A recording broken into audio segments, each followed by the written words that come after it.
A couple of questions from the audience, yeah? Let's go. Okay. All right, so looking back yesterday at the headlines, it's kind of crazy, but what do y'all think about a Democratic Socialist winning the mayoral seat for New York City? Oh, tap me in, Coach, considering I grew up in that city. And guys, this is insane. This is insane. New York needs nothing. You know what New York needs? Safe streets, clean streets, reasonable taxes, and stay the hell out of the way. And New York will be the greatest city anywhere in the world by far. But these people want to destroy it. They want to destroy it. Think about a candidate who literally campaigned on the platform of defunding police. I mean, the guy's crazy, right? He hates the Jewish population in this country. I mean, he keeps on saying that he wants to arrest Netanyahu if he comes into New York. He hates the Indian population in this country. He says that Modi's a war criminal. He wants to nationalize grocery stores in New York. I mean, other than that, the guy is truly brilliant. Guys, it is incredibly, incredibly scary what's happening in this country. They go out, they promise everything to everyone for free, right? And they're actually getting the vote. And we need to be very, very, very, very careful of what's happening there. This is going to destroy a great American city, and we can't allow this. We cannot allow this to spread across this country. The interesting thing to me about that election, too, is that if you believe the exit polls, the majority of the people who actually voted for Mom Donnie in the New York mayoral race were young women. Where are my ladies at in here today? Okay. Yes, ladies. All right. Now, ladies, we also have a little bit of work to do because, unfortunately, the Democrats think that we are susceptible to all of their crazy ideology. And we got to turn that around. We got to bring the ladies over to the conservative side of the aisle and show them that God is where it's at, family's where it's at, having kids is where it's at. And as my husband pointed out earlier, you can have them all and a career. We have to start doing better with speaking to everyone out there, including young women around this country. But I'll tell you, the thing with that race that scares me is that is the beginning. And that is the new face of the Democrat Party. If you think they're going to stop at New York, you are kidding yourself. It will be all over the United States of America, which is why we're going to have to fight even harder going forward from here on out, because we can never let this happen ever again in the United States. Thank you. Mr. Johnson, Mr. Trump, Ms. Trump, I'd like to ask about your father's relationship with Israel. He's taken over $230 million from pro-Israel groups. During the summer against Iran, even though he advised against it, Israel still attacked Iran, and the U.S. still bombed on behalf of Israel. Your father's frustrations with Netanyahu have been made clear when he cursed on national TV over the situation. Israel has not been a great ally to the U.S. all the way since 1960 when they bombed the USS Liberty. Israel is a nation where Christians are constantly under attack in both Gaza and the West Bank. We talk about America first and defending Christians, but how can we do this if we align ourselves with a nation that does not do that itself?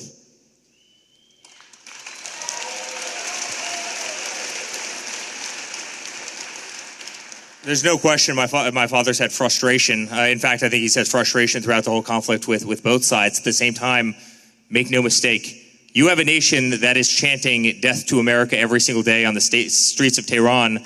You have a nation that will develop a nuclear weapon, and you have a nation that will use that nuclear weapon against the Western way of life. There's no question about it.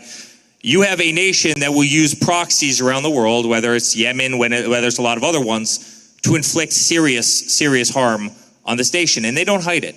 They don't hide it. In fact, it's really interesting. About a year ago, maybe a little over a year ago, they put out, the Ayatollah in Iran put out an emoji, a little short video clip of a drone hovering over my father's head as he played golf. This was literally posted on the Ayatollah's, Twitter page, following my father around a golf course with a crosshair right on top of him, as if they wanted to assassinate him and as if they wanted to hurt him.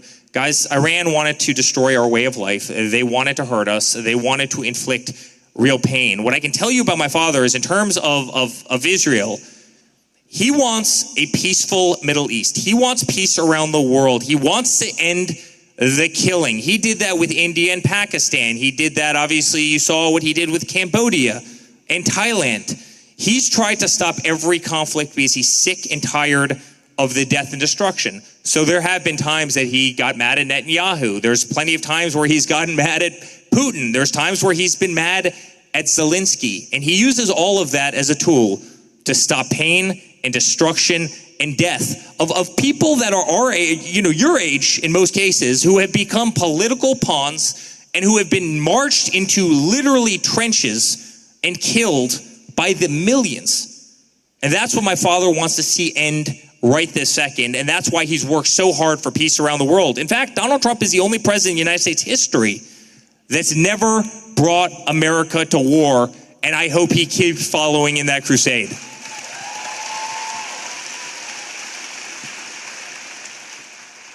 In response to the nukes from Iran, Israel has nuclear weapons and is not a part of the IAEA, unlike Iran. And it's just sad to see because I've never seen the American president get treated the way he does by the Israeli government. Here's what I'll add. Do we or do we not have phase one of a peace agreement in the Middle East right now?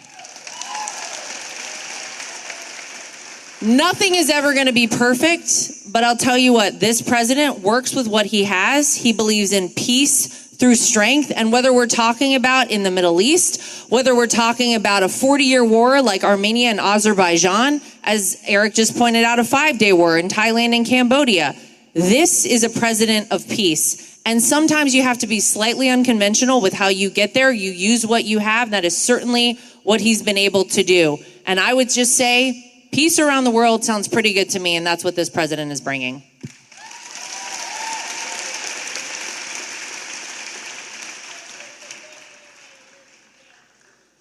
Good evening. So, I have a pretty busy father myself, but I know you have a very, very busy father. So, has his long hours ever impacted your sleep schedule?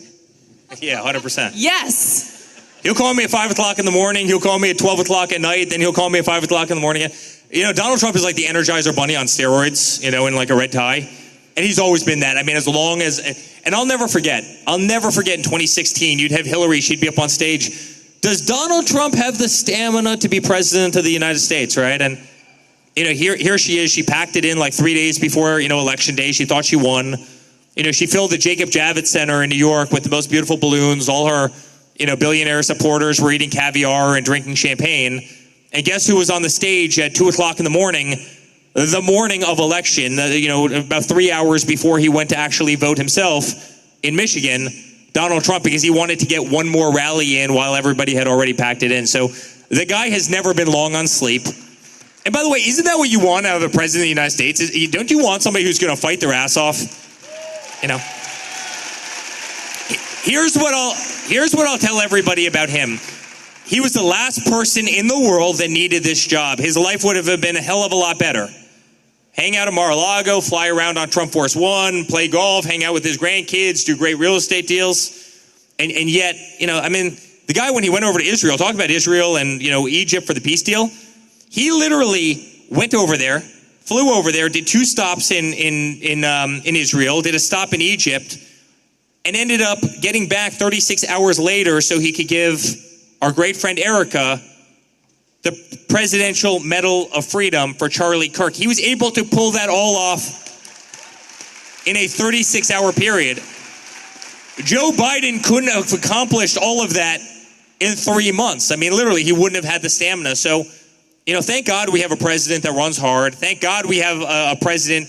The guy will come off of Air Force One at 2 o'clock in the morning, give a press conference at Andrews Air Force Base, hop on Marine One, fly to the White House, get off, do another pressure aid, down right in front of, on the South Ground lawn, go up, and then sure enough, you'll have a press conference at 9 o'clock in the morning in the Oval Office. By the way, all in defense of America, and all as the greatest cheerleader America has ever seen. And I think that's exactly what we want in a commander-in-chief. And by the way, Benny, you asked about good campaign stories. This is one that speaks exactly to that. when we left Grand Rapids, Michigan, after that final rally of last year. We got on the plane to fly back to Palm Beach, packed, with the whole campaign crew. And you would think because the next day, everybody's going to be up early, start to finish, like we're going hard again, making sure we turn everybody out. Then maybe you'd want to rest a little bit. Not Donald Trump. It was a full concert on the plane the whole way home. Nobody slept a wink. We all walked off of that plane just absolutely exhausted, but knowing we left nothing to chance. We left it all out on the field. And we played a lot of great music on that plane on the way back, I'll tell you. You may have heard he's pretty big on the iPad playing DJ. What song, real fast? In November Rain. You have some Sinead O'Connor. Nothing REM. compares to you. You have some REM. Phantom of the Opera. Rolling Stones, some Broadway. Elvis. Yeah, we did a lot. We did it all. All of it. Thank He's you. always going. Thank you very much. Hi, guys. My name's Gavin. Just on behalf of all of us, I really want to thank you guys for coming out tonight. Thank you, Gavin. Yeah, what a beautiful time this has been in honor of Charlie. Speaking of, I'm very Christian. I'm extremely pro-life to the point where I'm also anti-death penalty. I was just curious on, it's one of the few things that actually Charlie disagreed with the president about. What is the president's stance moving forward as it goes with protection of unborn life? Well, I think you know where he stood all along. I mean, this is the first president to participate in anything that has been pro-life, to the capacity that he has. I think he's been very clear on his stance for that. We know that he promised us that he would put Supreme Court justices on the bench. He put 3 of them on there, and we saw the fall of Roe v. Wade, right? He worked very long and hard to ensure that he got good people to do that.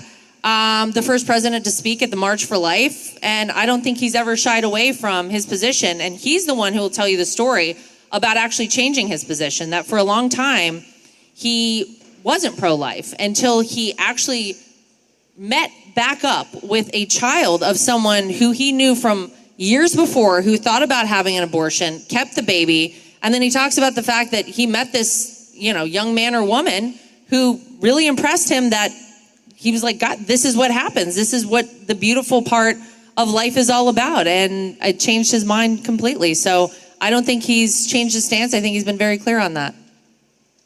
Anything else to add? Yeah. Yep. Thank you. But as it goes for stance on the death penalty, do you think that any more can be pushed in that direction as it goes for a pro-life stance? Yeah, I think he's probably not changing his mind on death penalty. There's a lot of people who have inflicted a lot of harm, and I get it. I get it if you're pro-life, but I don't think we're changing his mind on death penalty. Probably not. Thank you, guys. Thank you. A lot of presidents, a lot of Republican presidents in our lifetime have said that they are pro-life, and not a single one of them went the 200 feet from the Oval Office to the March for Life, and President Trump has done it every single year. Spoken to the March for Life and done so very strongly. Hi, you guys. My name is Audrey, and I want to thank you guys again for being here. This is such a special moment for everyone. I would like to preface, I'm from the suburbs of Chicago, and ever since I was little, even up until now, my parents have advised me to stay away from Chicago, and I can see why, and I do. Our governor is a disaster, and he denies the crime that goes on in Chicago, and he goes against federal laws and policies, and it really sucks. And I just would like to know what steps President Trump will be making to lessen the crime in Chicago. I really appreciate that he's already taken steps with the National Guard and ICE agents, but I would just like to know what steps he'll be taking in the future. So, Audrey, this is such a great question. And by the way, this has real deep meaning. I built our building in Chicago. You've probably seen it many, many times as you were in there. It's the tallest building in the city, second tallest building in the city, the seventh tallest building in the world when we built it. And Chicago's gone to hell, and it is deeply sad. And Chicago's a city that's been run by Democrats for the last 100 years. And despite that, they go further and further and further to the left every single election, and it gets worse and worse and worse. And if you look at what my father did with Washington, D.C., in 12 days, they arrested 4,300 people. And crime went from being astronomical, not quite Chicago, but bad, to being 100% perfect, meaning, they have no murders. The point is, we've seen this story before. We've seen this movie. It can be done. And yet, I know your governor, and I know Pritzker, and he's been an absolute disaster. I mean, you have the president of the United States saying, I want to come, and I want to be your partner, and I want to fix this problem. They had a weekend recently where you had 70 shootings, and a lot of those translated into murders. Every single day, brothers and sisters and husbands and wives and daughters and sons are getting mowed down, and they don't give a damn. And you know why they don't give a damn? They don't give a damn because if Donald came in and he fixed the problem, it would be a huge stain on the Democratic Party forever, in that he was able to fix a problem that they, for the last 100 years, couldn't get under control as it progressively got worse.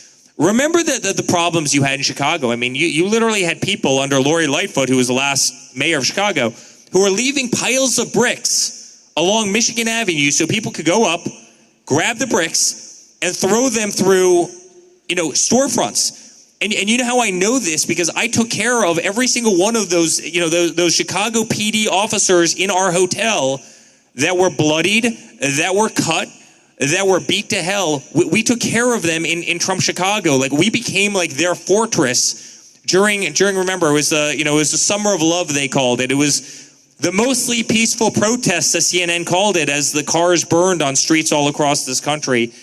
It is so sad because we know the problem can be fixed. It was so sad because Donald Trump has already proven that he can fix the problem. The problem is you have corrupt, incompetent politicians who don't care about this country and don't care about the citizens, but only care about their political party, despite the fact that comes at a massive detriment to the people of Chicago. And I'm telling you, if you gave Donald Trump 2 weeks, you'd have the safest country in the nation. We've seen it done before, and I hope to God he goes in there and just takes care of business, because the people of Chicago deserve it. Thank you. I agree, and I believe in him. Thanks, Audrey. This will be our last question.